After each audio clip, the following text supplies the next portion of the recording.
Live from our 7 Tasmania studios, your nightly news with Louise Huber begins now. Good evening. The Northwest community is tonight mourning and in shock after a double fatal crash on a rural back road.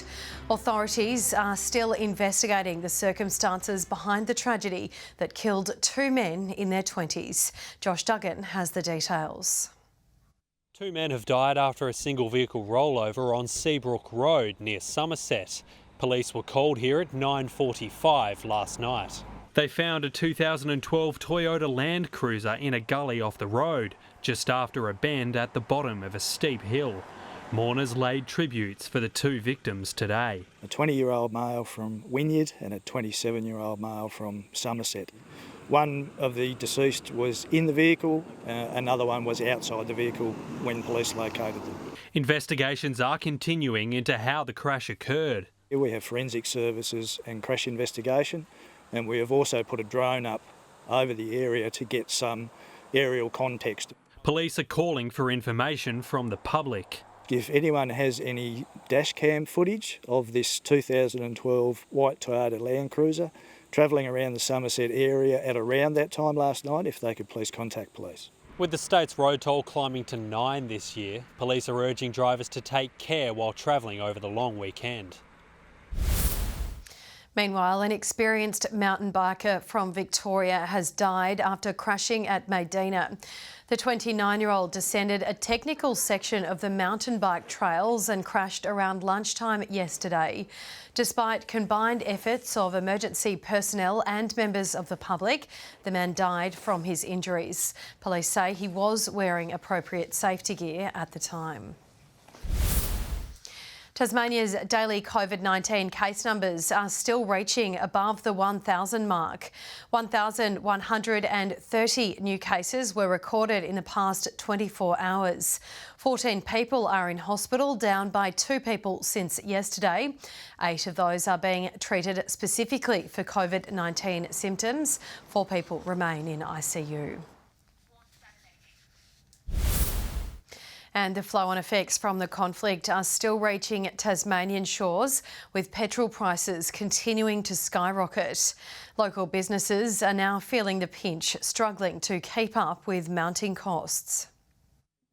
Packing up after a long day out at sea, as Tasmania's increasing fuel costs also hit dry land. With petrol prices going up, it's been a really big impact to our business. It is our second biggest expense, and to pretty well double over the last 6 months or so has been very significant. Prices reaching $2.25 and even above in some areas. An unavoidable bill for the tourism charter business. We've got 17 boats and about 15 buses, and so definitely petrol. Without that, we'd be using flippers and other things which just wouldn't work as well. Saying it's tricky to make up for the increased spending elsewhere. We have to pre-set our prices, usually 12 months ahead, so it isn't as easy as just putting the prices up. Travel costs also piling up for this Salamaker Market stallholder, who completes 180-kilometre round trips from Oatlands to Hobart multiple times a week. Well, I notice a difference, but because I have a large diesel. Saying she's concerned for the future of her stall and others. There's been an immediate impost at the pump, obviously, but I think over time that's going to have a real biting effect upon stallholder attendance and people's ability to buy. Businesses will feel the pinch because that will add to the cost of every single thing they sell or do, but it'll be in a tight competitive market. We won't be able to put the prices up, so that the only one person that loses then, and that'll be the business owner. The Small Business Council also saying all businesses will be impacted. We've got couriers, for example, freight companies, small people who run around with delivering goods from major destinations through the small shops in the city, etc. Those people are not going to be able to recoup their costs. Ruby Kamane, 7 Tasmania News. Beachgoers at Bennelong Bay were greeted to an unusual sight this morning with a vessel that had run ashore. Rough weather caused the 12-metre boat to break its moorings. St Helens Marine Rescue says it will be towed back out as soon as wind conditions die down. The ex-Army boat was recently purchased at an auction and weighs in at a whopping 12 tonnes. Labor MP Anita Dow has said she was saddened by Peter Gutwin's revelation that he is a victim of child sexual abuse. The Braddon MP commended his courage in coming forward as she called for apologies from Liberal members who jeered in Parliament this week as comments from a victim survivor were read about the Commission of Inquiry. For those members of his front bench that, in Parliament last week, there was, some, disturbing remarks made and gestures made in the Parliament that really should be, they should be coming forward and apologising for it. Education Minister Roger Yench has apologised for his remarks. Maskless patrons packed Salamanca Market today following restrictions easing last night. While people may still choose to wear one, masks are no longer mandated for outdoor events, allowing the popular tourist attraction to go mask-free for the first time in months.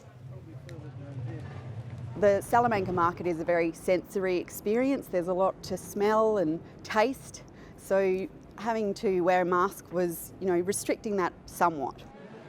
Market goers have been required to wear them at Salamanca Market since September last year. Tasmania's top young netballers have been given a chance to learn from some of the country's best talent. The Collingwood Magpies connected with the next generation of athletes in their return to the state. She's asserted her position as one of the best mid-quarters in the world, but today Kelsey Brown was taking her wisdom back to the grassroots level. I know what it means to them to have elite players come out and share a bit of advice and to see where they want to go. And I think it's really important. So I love being here, and I think the girls are as excited as us. The Collingwood Magpies Super Netball squad were embracing their Tasmanian home this morning, delivering a community clinic to connect with the state's top players. We're going for first ball. That's what we should always be going for, first ball. I think it's about learning how to take on feedback, learning how to ask questions and really finding where you fit and how your brand of netball is going to look. With the Commonwealth Games and a World Championship silver medal among her accolades, coach Nicole Richardson had plenty of insights. Here's a one-on-one, bang, we throw it in. The game's changed so much since I played, but you've got to have that self-belief and that trust not only in your own ability but also the team's ability, and that doesn't change over time. The opportunity to hear from those at the elite level was a highlight for the aspiring athletes. You watch, you learn, and it's just so good to see what the future, what if we could get to that if we wanted to. The Magpies return to Tasmania in May as part of their Super Netball campaign, where they'll face off against the Firebirds here at MyState Bank Arena before heading to the Silver Dome in Launceston. Every time we come out to Tassie, we've got a great support from the local community, and which is fantastic. And I don't think we've been beaten here either. So hopefully we can continue that little thing. Grace Evans, 7 Tasmanian News. A troop of serving and ex-serving ADF members are walking the length of the Kokoda Trail to support veterans' mental health and well-being. The long patrol walk departed Prospect Vale this afternoon and will be on the road to Deloraine and back for 20 hours to raise funds for the Soldier On organisation. Very important for veterans that perhaps come back not quite as well settled into civilian life, and they help their families. Soldier On's motto is to give a hand up, not a hand out. The group is expecting to reach the finish line at Launceston St John Street Barracks at 11 o'clock tomorrow morning. Last year's TSL Premiers Launceston took on the Tasmania Devils under-18 team today in a practice match at Windsor Park. The high-scoring and entertaining game has been a good chance for both sides to fine-tune, with Launceston the team to beat again this year. But the Devils are looking for form ahead of their first NAB League game in April. The TSL season kicks off on March 26th. The Jack Jumpers have stormed home in their biggest win on the road so far this season. A dominant second quarter for the local NBL outfit saw them secure the Indigenous round victory against the Cairns Taipans. Keeping finals within their reach, the Jack Jumpers had plenty to prove, but it was a slow start away from home as the Snakes got the first points on the board. Feed Zimmerman. He's going to be a hard man to stop tonight with no Will Magna. Forward Bolt Quoll setting up nicely to sink this one. It's good. He has been shooting the ball really well. Outscored by the Taipans at quarter time, the game began to open up for the Jack Jumpers. Matt Kenyon from the corner. We are. Good job. Stay solid now, all right? Stay solid defensively. Gang rebound, a lot of long shots coming off, all right? Fabian Krislovic adding this one to 13 points against his former team. Krislovic for 3. That will make Scott Roth very happy. Import Josh Adams took control late in the second quarter to show what he could do from the three-point range. It's good. Josh Adams from downtown on the halftime buzzer. And the damage kept coming from Tasmania's sharp shooters. Josh Majette stepping up to deliver. Jet on the run. And they making them pay on the other end, and this thing is going to get ugly. Meanwhile, the defensive pressure mounted on the Taipans shooters, struggling to sink a bucket. Just hard work.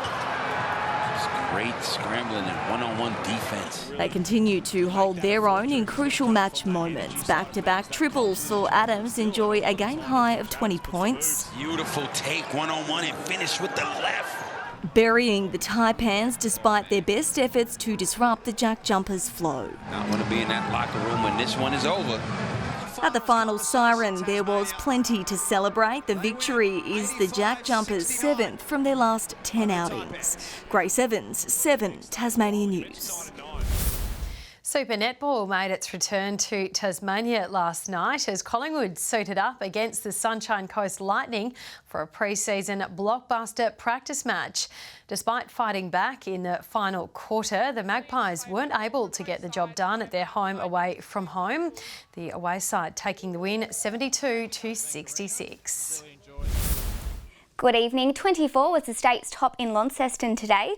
Hobart 22 and 21 the top for Burnie and Devonport.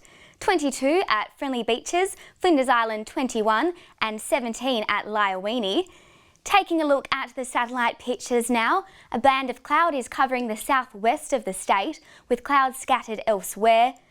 Convective cloud with embedded thunderstorms lying over the top end and over inland New South Wales and Queensland. Middle and high-level cloud can be seen just south of Western Australia, while low-level cloud extends across the east coast of the mainland and Tasmania. Tomorrow shows a high-pressure system moving over the Tasman Sea and New Zealand with a cold front west of Tasmania and a series of troughs and lows also across the mainland. Northerly winds of 10 to 20 knots in the east, tending to more variable 10 to 15 knots in the south in the afternoon, and southwesterly swells of 2 to 3 metres in the west and south of the state. To tomorrow's forecast, sunny in Hobart, Richmond 26 and early fog for Ooze. Launceston mostly sunny, 23 in Devonport and sunny and 24 in Deloraine. Sunny in Burnie, Strawn 22 and 24 the top for Curry. To the east coast, a shower or two in St Helens, 26 in Swansea and sunny in Whitemark. And tomorrow's UV is sitting at a high 7. Looking to the 3-day forecast now, mainly fine conditions in the southwest on Monday with showers about the east and south, 23 in Launceston and 18 in Swansea. Mainly fine conditions continue into Tuesday for the southwest with showers elsewhere more frequent in the east. And similar conditions on Wednesday with a shower or two in Hobart and 20 degrees in Burnie. To tomorrow's weather across the country, a possible light shower in Brisbane, 29 in Melbourne and Perth 27 and partly cloudy. And right now in Hobart is 19 and mostly sunny, Launceston sunny and 21 and also sunny in Devonport with a top of 18. That's all your weather for tonight, Lou.